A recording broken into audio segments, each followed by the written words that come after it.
Hi guys, welcome to Sal's New Zealand channel.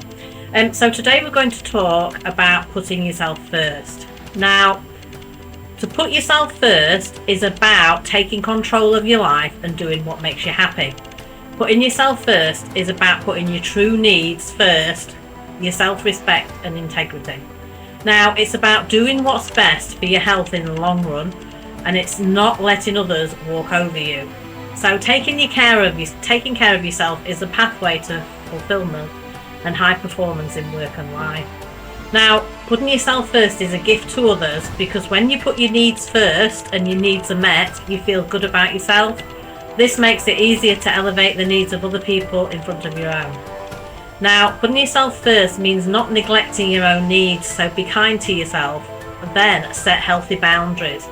Now, boundaries and self-love are all connected to putting yourself first. It's not selfish to put yourself first. Don't let anybody tell you it is. It's thinking about your own mental well-being. Now, 5 tips to put yourself first. Number 1, say no more often. You just say no. You don't have to explain why, just no.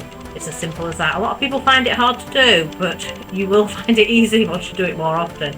That's the first one, about putting your needs first. The second one is set healthy boundaries.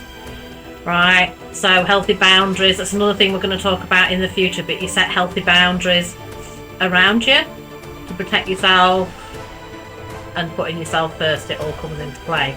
Number 3, accept yourself. Just accept yourself fully, how you are, your flaws and all. And number 4, have a voice. Voice your opinion.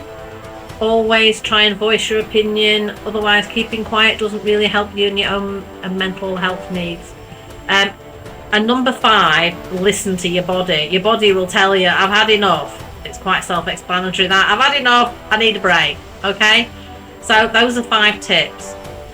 So for more tips and tricks, hit that like and subscribe button, guys. Thank you very much from Sal, New Zealand.